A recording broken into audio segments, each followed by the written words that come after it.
तो लीजिए सुनिए डॉक्टर धर्मवीर भारती जी की कहानी मुर्दों का गांव। गांव के बारे में अजीब अफवाहें फैली थी। लोग कहते थे कि वहाँ दिन में भी मौत का एक काला साया रोशनी पर पड़ा रहता है। शाम होते ही कब्रें जमाइयाँ लेने लगती हैं और भूखे कंकाल अंधेरे का लबादा ओढ़कर सड़कों पर, पगडंडियों और खेतों की मेड़ों पर खाने की तलाश में घूमा करते हैं। उनके ढीले पंजरों की खड़खड़ाहट सुनकर लाशों के चारों ओर चिल्लाने वाले घिनौने सियार सहम कर चुप हो जाते हैं और गोश्तखोर गिद्धों के बच्चे डैनों में सिर झाँपकर सूखे ठूठों की कोटरों में छिप जाते हैं। इसी वजह से जब अखिल ने कहा कि चलो उस गांव के भी आंकड़े तैयार कर ले, तो मैं एक बार कांप गया। बहुत मुश्किल से पास के गांव का एक लड़का साथ जाने को तैयार हुआ। सामने 2 मील की दूरी पर पेड़ों की झुरमुट में उस गांव की एक झलक दिखाई दी। मील भर पहले ही से खेतों में लाशें मिलने लगी।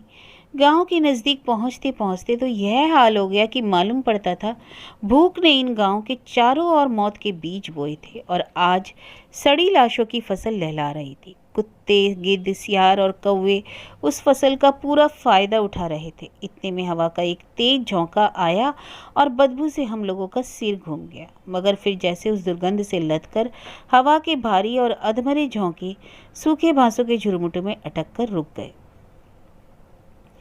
सामने मुर्दों के गांव का पहला झोपड़ा दिखाई पड़ा। 3 और की दीवारें गिर गई थी। एक और की दीवार के सहारे आधा छप्पर लटक रहा था। दीवार की आड़ में कंकाल पड़ा था। साथ वाला लड़का रुका।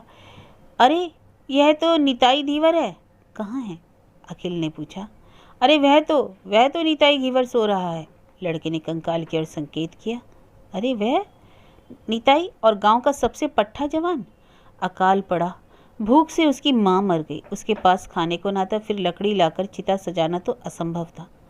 उसने अपनी नाव बाहर खींची, माँ के शरीर को नाव में रखा, ऊपर से सूखी घास रखी और आग लगा दी। रहा सहा सहारा भी चला गया और एक दिन वह भी यहीं भूखा सो गया। यहीं इसी जगह उसकी माँ ने भी दम तोड़ा था।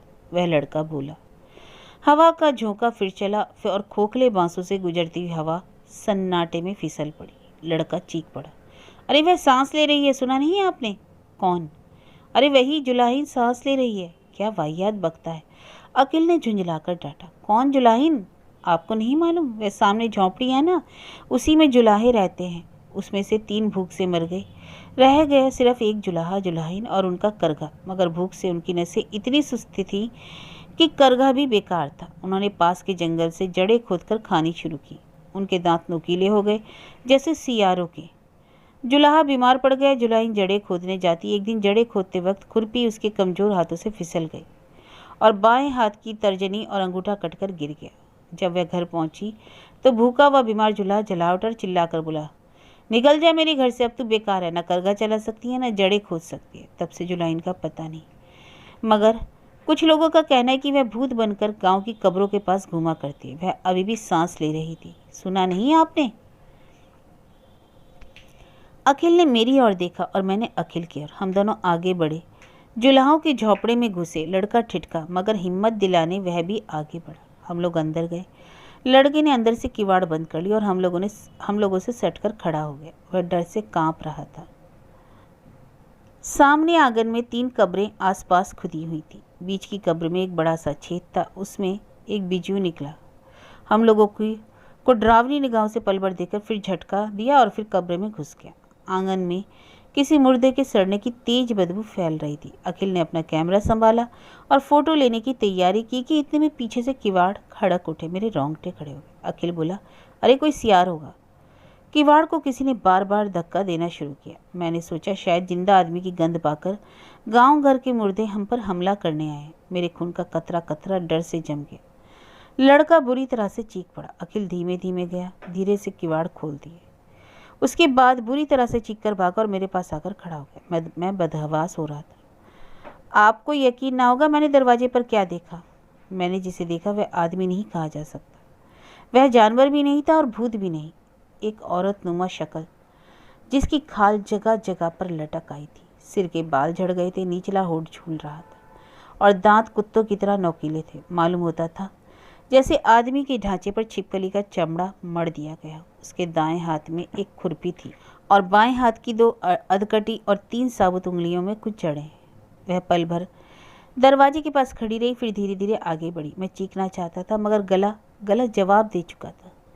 वह हमारे बिल्कुल पास आकर खड़ी हो गई, जड़ें जमीन पर रख दी और अपने 3 उंगलियों वाले हाथ को मुंह के पास ले जाकर कुछ खाने का इशारा किया। हम लोगों की जान में जान आई। वह भूखी है, वह आदमी ही होगी, क्योंकि भूख आदमियत की पहचान है। अखिल ने अपने झोले से में से एक केला निकाला और उसकी ओर फेंक दिया। उसने केला उठाया और मुंह के पास ले गई, मगर फिर रुक गई, उठी और झोपड़ी के दूसरी ओर चल दी। हम लोगों को कौतूहल हुआ, हम लोग भी पीछे पीछे चले।